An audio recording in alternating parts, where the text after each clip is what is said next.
Hi, I'm Kai. I work in tech support, which means I'm pretty good at spotting when something doesn't add up. Growing up in a tight family of five, we always had each other's backs. That's why what happened at our Sunday dinner last week hit us all like a truck.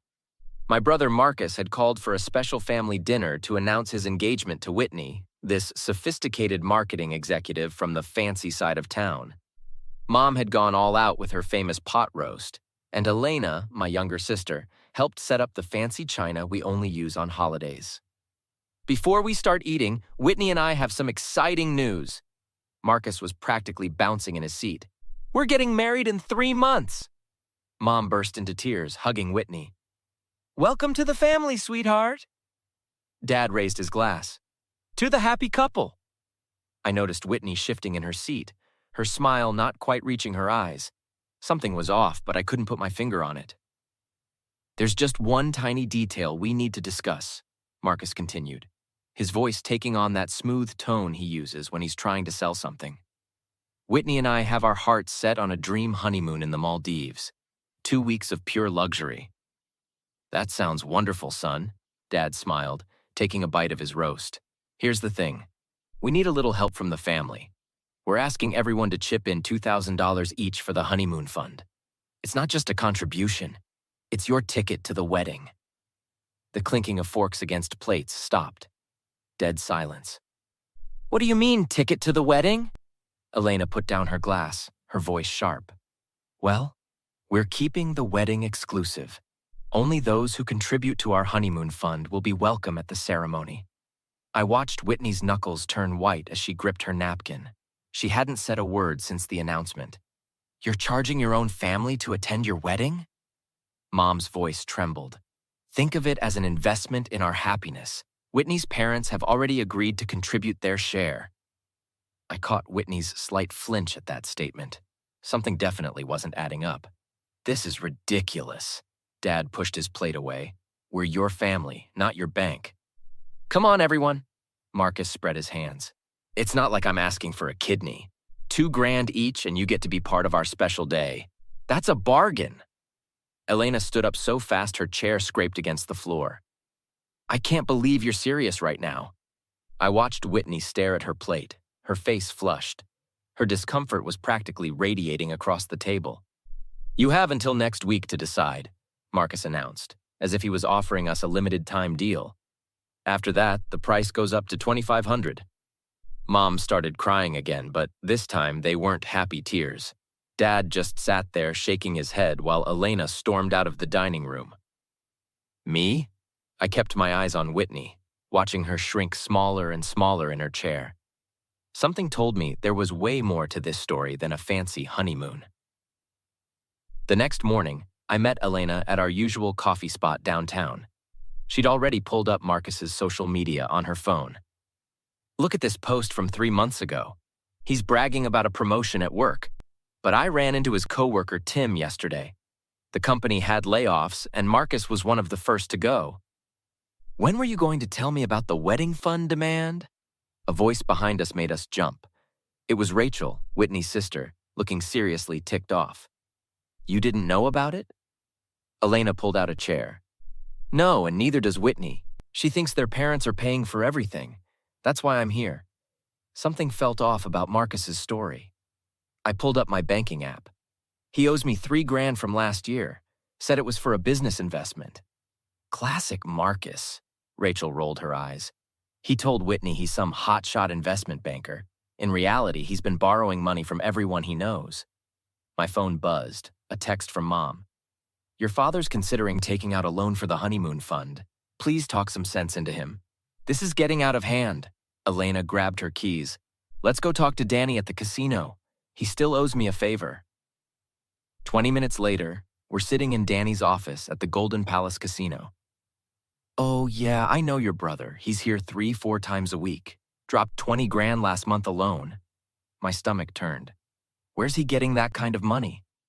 Don't know, don't care, but he's on our watch list for suspicious activities. Back in the car, Rachel got a call. Whitney? Yeah, I'm with Kai and Elena. Wait, what? He said what about their parents' contribution? After she hung up, Rachel looked sick. Marcus told Whitney her parents already put up 30 grand for the honeymoon. They haven't given him a dime. We need to talk to Uncle Pete, Elena said. Remember when Marcus borrowed his truck for that business trip? Uncle Pete didn't disappoint. Found betting slips stuffed under the seat. Figured it wasn't my business, but if he's dragging the whole family into his mess. My phone kept lighting up with family group chat messages. Maybe we should help him out just this once? It's his wedding day after all. We can't enable this behavior. But what will people say if we're not there? Rachel showed us Whitney's bank statements. Joint account with Marcus. Regular withdrawals at ATMs near the casino, all under Whitney's name. She's going to lose everything, Rachel's voice cracked. She has no idea he's using her accounts. Time to end this. I pulled out my phone to call a family meeting. But first, we need to talk to Whitney's parents. Elena grabbed my arm. Wait, we need proof he's using her money without permission. Otherwise, it's just our word against his. Already on it, Rachel typed furiously on her phone. I've got friends at the bank. They're pulling security footage from the ATMs right now. We gathered in our parents' living room, the tension thick enough to cut with a knife. Whitney sat on the couch, clutching her purse, while Elena paced by the window. Nobody expected Whitney's parents to show up, but there they were, sitting straight-backed in Dad's armchairs. Where's Marcus? This better be important. Whitney's father checked his Rolex. He'll be here. I pulled out the folder of evidence. But first, there's something you all need to see. The front door slammed. Marcus strutted in, freezing when he saw Whitney's parents. What's going on? Why is everyone here? Funny. I was about to ask you the same thing about that 30 grand you said we contributed. Whitney's mother's voice could have frozen hell over. There must be some misunderstanding. Like the misunderstanding about the honeymoon fund demands? Elena slapped down the bank statements. Or the misunderstanding about using Whitney's accounts for your gambling? Whitney snatched the papers. What gambling? What are you talking about? Baby, they're just jealous of our happiness. Shut up, Marcus. I played the casino security footage on the TV. That's you, withdrawing cash from Whitney's account at the Golden Palace ATM? 23 times last month? Whitney's face went pale. Those withdrawals? You said they were for the wedding vendors? I can explain everything. Like you explained to the Hendersons about their retirement fund investment? Elena pulled out more documents. Or to Mike and Sarah about their house down payment? Marcus lunged for the papers, but Dad blocked his path. You're running a Ponzi scheme with our wedding guests? Whitney stood up, shaking. No, baby, listen. Don't baby me. How much did you take? It's not what you think. He's $68,000 in debt to the casino alone, I cut in, not counting what he owes his friends, co-workers, and apparently our entire family. You lost your job 3 months ago? Elena added. Remember that promotion you were bragging about? Whitney's father stood up, face red.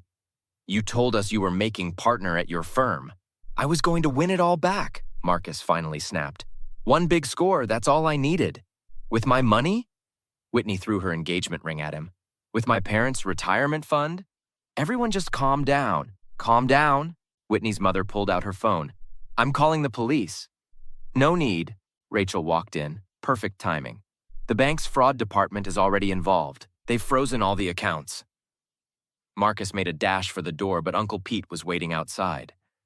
Going somewhere, kid? Whitney collapsed onto the couch, sobbing. All those times you said you were working late? I've got screenshots of his betting app. Elena handed her phone to Whitney's father. Every transaction, every loss, all time-stamped. 6 different credit cards in her name, Rachel added. All maxed out. Marcus tried one last time. Whitney, baby, remember our dreams? The Maldives? Our future? The only future you've got, Whitney stood up, wiping her tears, is in court. 3 weeks after the confrontation, I sat with Whitney at her parents' beach house, helping her sort through wedding cancellation paperwork. The venue actually refunded the deposit. Turns out Marcus never paid it. He just forged the receipt. Your credit score will recover. Rachel brought in some coffee. The banks flagged everything as fraud. My phone buzzed. A text from Elena. Just got out of the meeting with the DA. You won't believe what they found. More surprises? Whitney looked exhausted. His old company called. Remember those client accounts he managed? He wasn't just gambling with your money. Whitney's mom rushed in, waving her tablet.